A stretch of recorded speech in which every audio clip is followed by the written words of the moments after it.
Welcome to Tamil Royal kitchen. இன்னைக்கு நான் வந்து ரைஸ் அடை செய்ய போகிறேன். எறா சேர்த்து நல்லா டேஸ்டியாக செய்யலாம். அதுக்கு முதல்ல 6 காஞ்ச மிளகாவை அழுவி 1 ஸ்பூன் இருக்கும். நல்லா பெரிய ஸ்பூனாலும் 1 சேர்த்துக்கோங்க, நல்லா வாசனையாக இருக்கும். மாவுக்கு ஒரு தேங்காய் சேர்க்குறேன்.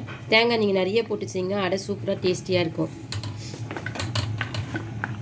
இதை நம்ம அரைச்சிட்டு வந்துடுவோம். தேங்காய் காஞ்ச மிளகா பெரிஞ்சிருக்குது. அப்புறம் இந்த மாதிரி தூள் பண்ணணும், ரொம்ப போட்டு அரைக்கக்கூடாது. அதை இந்த அடையில் சேர்த்து பாதி தேங்காவை அரைச்சி அந்த இதில் சேர்த்துட்டேன். மீதி பாதி தேங்காவை நல்லா பட்டு போல் அரைச்சிட்டு வந்திருக்கேன். ஏன்னா நம்ம தண்ணிக்கு பதில் இதை ஊற்றி பேசிட்டோம்னா அடை நல்லா டேஸ்டியாக சூப்பராக இருக்கும். அதுக்கு 4 வெங்காயத்தை நான் பொடிசாக அறுத்து வச்சுருக்கேன். தாளிக்கிறதுக்கு இது நம்ம வதக்கி தான் போட போகிறோம் வெங்காயத்தை. அதுக்கு கூட இஞ்சி எடுத்து வச்சுருக்கேன். இதையும் வதக்கி அது கூட சேர்த்துக்கலாம். நான் பெருசாக போட மாட்டேன், ஏன்னா நம்மளுக்கு அடை தட்டுறதுக்கு கஷ்டமாக இருக்கும். சின்னதாக அறுத்துக்கலாம். யாராவது சின்ன அதில் முதல்ல ஜீரகத்தை 1 ஸ்பூன் சேர்த்து அது கூட இஞ்சி சேர்த்துக்கலாம். அது கூடவே நம்ம எறாவை சேர்த்துக்கலாம். அரிசி மாவில் உப்பு சேர்க்கல, நம்ம இதில் கொஞ்சம் உப்பு சேர்த்துக்கலாம். அதில் அப்புறம் பார்த்து சேர்த்து எறா வதங்கிடுச்சு. நம்ம இப்போ வெங்காயம் சேர்த்துக்கலாம்.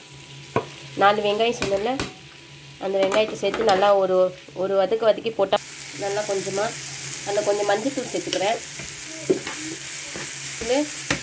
கொஞ்சமாக பச்சை மிளகா ஒரு 3 பச்சை மிளகா சின்னதாக வச்சுருக்கேன். அதையும் கருவேப்பிலை ஒரு கொத்து வச்சுருக்கேன். அதையும் கொத்தமல்லி தழை வச்சுருக்கேன். அதையும் எல்லாத்தையும் போட்டு சும்மா அப்படியே பரட்டி கொண்டு போய் அடையில் சேர்த்துறேன். இதுதான் லைட்டாக செஞ்சுட்டு அடையில் சேர்த்துக்கலாம்.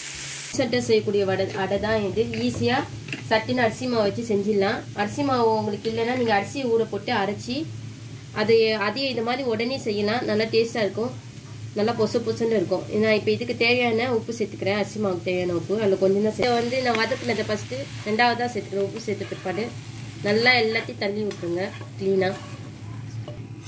அப்புறமா நம்ம தண்ணியும் தேங்காய் போதுமானதாக இருக்காது, கூட நம்ம தண்ணி சேர்த்து பிசைஞ்சு இப்போ நம்ம இதை நல்லா மிக்ஸ் பண்ணிக்கலாம். நான் எல்லாத்தையும் நல்லா மிக்ஸ் பண்ணிட்டு பாருங்கள். இந்த அடை ரொம்ப டேஸ்ட்டாக இருக்கும், ரொம்ப அருமையாக இருக்கும். எறாவும் தேங்காய் அரிசி மாவில் வெங்காயம் எல்லாம் போடுறதால ரொம்ப அருமையாக இருக்கும். நீங்கள் கண்டிப்பாக தேங்காய் இருந்துச்சுன்னா நீங்கள் இதை ட்ரை பண்ணி பாருங்கள். கண்டிப்பாக எறா போட்டு சாப்பிட்றவங்களா இருந்தால் கண்டிப்பாக எறா போட்டு தின்னு பாருங்கள். எறா வடை எண்ணெயில் போட்டு சுடுறது ஒன்று இருக்குது, அதை விட இது ரொம்ப டேஸ்டியாக இருக்கும். எண்ணெய் வச்ச தேங்காவை கொஞ்சமாக சேர்த்து பிசைஞ்சிக்கலாம். இதை பாருங்க எவ்வளோ அழகாக பிசைஞ்சு அடை பக்கத்துக்கு கொண்டு வந்த பாருங்க. ஒரு 10 மினிட்ஸ் எல்லாத்தையும் சரி பண்ணிவிட்டு அப்புறம் நம்ம சின்னதாக அடை போட்டு சேர்த்தேன். 3/4 கிலோ கூட வரும். அது நீங்கள் உங்களுக்கு தகுந்த மாதிரி கம்மியாக போட்டு செய்யுங்க. 1 கிளாஸ் போட்டு செய்யுங்கன்னா அதுக்கு தகுந்த மாதிரி தேங்காய் எல்லாம் சேர்த்துக்கணும். நான் என் அடமாவு ரெடி ஆகிடுச்சு. நான் பாதி அடமாவை எடுத்து வச்சுட்டேன். மீதி பாதி மாவு எடுத்து இப்படி வச்சு நீங்கள் எவ்வளோ பெருசாக வேணுமோ நான் மெலிசாக தட்டிட்டேன். நீங்கள் பாருங்கள் அழகாக இந்த மாதிரி நீங்களும் மெலிசாக தட்டிட்டு நல்லா ஸ்லோவாக வச்சுட்டு அடுப்பை ஒரு தாளா எடுத்து நல்லா மூடி போட்டுருங்க. ஸ்லோவாக வச்சு மூடணும். நான் எண்ணெய் போட்டு 2 நிமிஷம் மூடி வச்சுட்டேன்.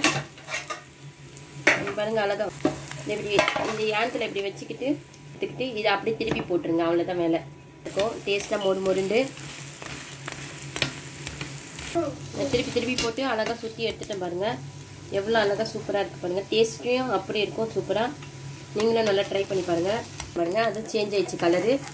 இன்னொரு அடையும் நல்லா போட்டு இந்த மாதிரி நீங்கள் திருப்பி பக்குவமாக திருப்பி போட்டு திருப்பி சுட்டிங்கன்னா கரெக்டாக வந்துடும். நல்லா சூப்பராக வந்துடும். டேஸ்டியான அடை ரெடி ஆகிடுச்சு பாருங்கள். நீங்களும் இந்த மாதிரி ட்ரை பண்ணி பாருங்கள். இந்த வீடியோ பிடிச்சிருந்துச்சின்னா லைக் பண்ணுங்கள், ஷேர் பண்ணுங்கள், சப்ஸ்கிரைப் பட்டனையும் சேர்த்து அழுத்திடுங்க. தேங்க்யூ.